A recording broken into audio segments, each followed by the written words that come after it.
Merci. La parole est au groupe Métropole Insoumise, Résiliente et Solidaire.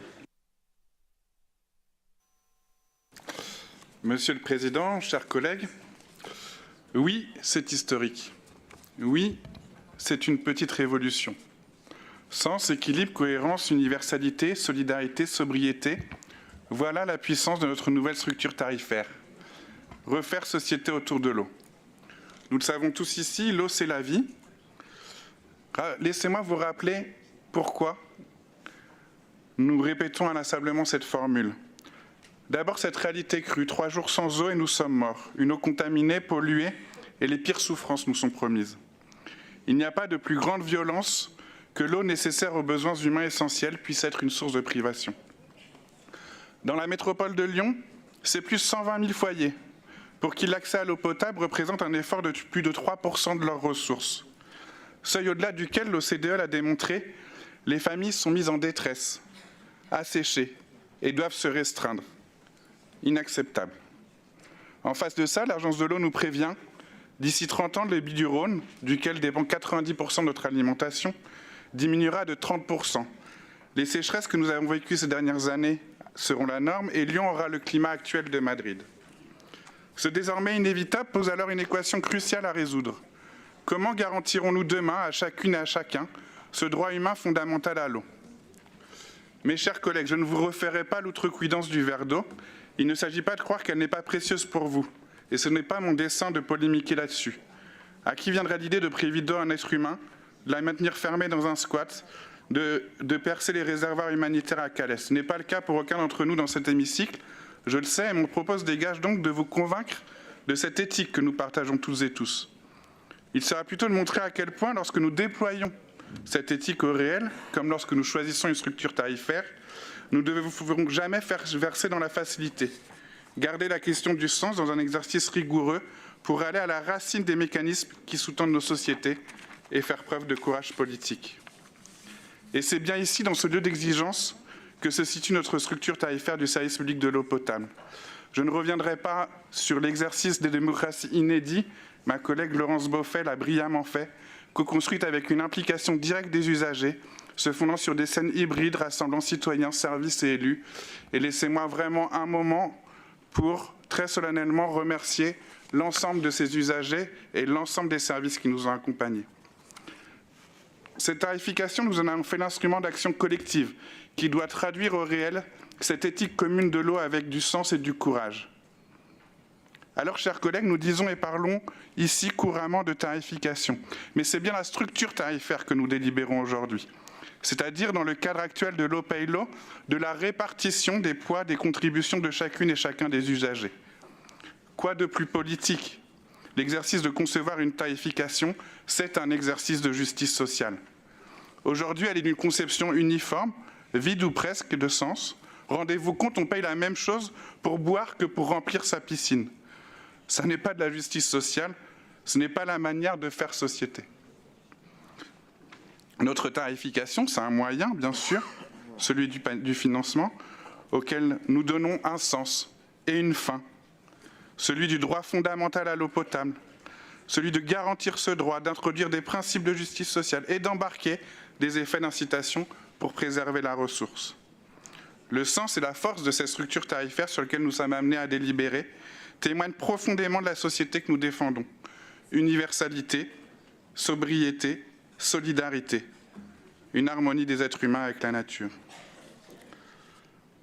Les dispositions, vous les connaissez, je ne reviendrai pas dessus, un maintien de la part fixe, une progressivité de la barre variable différenciée selon les usages domestiques et non domestiques, mais surtout des tranches qualifiées selon les usages, pour introduire de la justice sociale dans la répartition des contributions à l'économie du service, qui protège et sanctuarise l'accès aux besoins vitaux et essentiels des familles, tout en produisant les effets d'incitation à un usage économe raisonné de la ressource, qui restaure une solidarité non discriminante en plafonnant la contribution des plus fragiles à leurs moyens et en garantissant leur accès aux droits. Demain, sur notre territoire, l'eau ne sera plus une source de détresse. Voilà, concrètement, ce qu'est ici le résultat de la traduction de notre éthique commune. L'eau, c'est la vie. Et chers collègues, cela paraît trop important pour ces 120 000 personnes de s'aventurer sur un vote qui déjuge ou qui empêche cette future structure tarifaire. Nous l'avons dit aussi, elle ne porte pas tout, certes, c'est impossible, non désirable. Elle prend en compte les contingences de la réglementation et de la physionomie de notre réseau pour lui donner des finalités dans un tout équilibré et cohérent. Alors, j'en profite, puisque nous allons sûrement faire un peu de technique, pour ou pas esquiver le débat politique, mais je vais évacuer certaines choses, notamment sur vos amendements. Le premier est extraordinaire, vous changez juste un titre. Donc, ça laisse supposer que vous n'avez pas compris qu'on délibère sur une structure tarifaire et pas sur une tarification. Mais si vous le voulez, on pourrait presque le voter pour vous faire plaisir. Le deuxième est plus intéressant.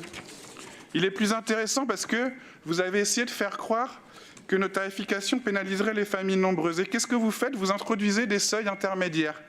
C'est-à-dire que, alors que nous avons choisi un seuil 180 m3 qui couvre l'ensemble des consommations des familles, à part 800 familles que nous allons accompagner de manière individuelle, vous avez choisi de mettre un seuil à 120 m3. C'est très bien, comme ça une famille de 6 personnes qui a une consommation tout à fait économe payera la même chose qu'une famille de 2 personnes qui a une consommation dispendieuse. Ce n'est pas notre vision de la justice sociale. Je l'ai dit, même si le fait que nous ne puissions pas connaître la composition derrière un foyer, derrière un compteur, même si cette structure tarifaire n'est pas parfaite, elle apporte des progrès sociaux inédits, et ce n'est pas parce qu'une chose n'est pas parfaite que nous allons renoncer à ces progrès sociaux. Mais pour conclure, je voudrais parler de quelque chose qui se retrouve aussi dans vos amendements, qui a fait apparaître une divergence centrale dans nos débats en commission au sein de la régie, parce que oui, il y a bien eu des débats en commission au sein de la régie. C'est sur ce sujet, plutôt que 12 m3 gratuits, pour les riches qui peuvent le financer, nous devrions l'utiliser pour le donner aux pauvres, ou quelque chose comme ça.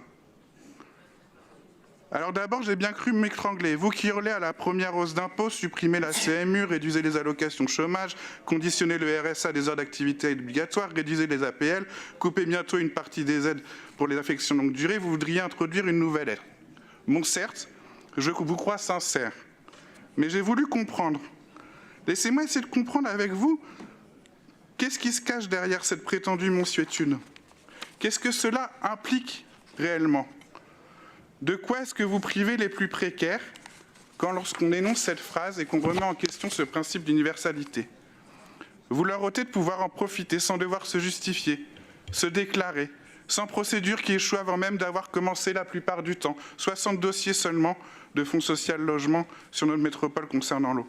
Vous leur ôtez le droit de jouir de ce besoin essentiel de manière inconditionnelle. Vous les ramenez à leur solvabilité plutôt qu'à leur condition d'être humain titulaire d'un droit, comme le dit mon ami Pedro Aroro, rapporteur spécial aux Nations Unies sur le droit à l'eau, et que nous aurons bientôt le plaisir d'accueillir ici.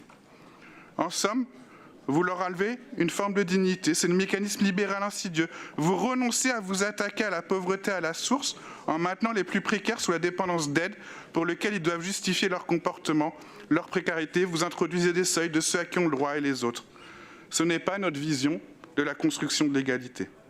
Et pendant que nous, vous, moi, nous sommes libres de tout ça, pendant que nous qui avons les moyens sommes épargnés et exempts de ces obligations morales et sociales, facile est alors de célébrer une charité en dominant économiques qui ont conservé bien au chaud leur position. Voilà. Voilà pourquoi l'universalité, ces 12 m3 universels, est une affirmation fondamentale. Voilà pourquoi elle forme un tout avec le plafonnement de la contribution des plus précaires sous forme d'un versement sans recours et non stigmatisant. Parce que cette affirmation, c'est celle d'une société plus juste.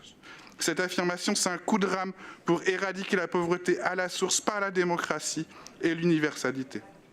Cette affirmation, chers collègues, elle est l'héritière directe des premiers principes issus des jours heureux du Conseil national de la résistance, celui-là même qui vise à bâtir une société protégée des inégalités, rempart au fascisme dont a si bien parlé mon collègue Pierre-Alain Millet.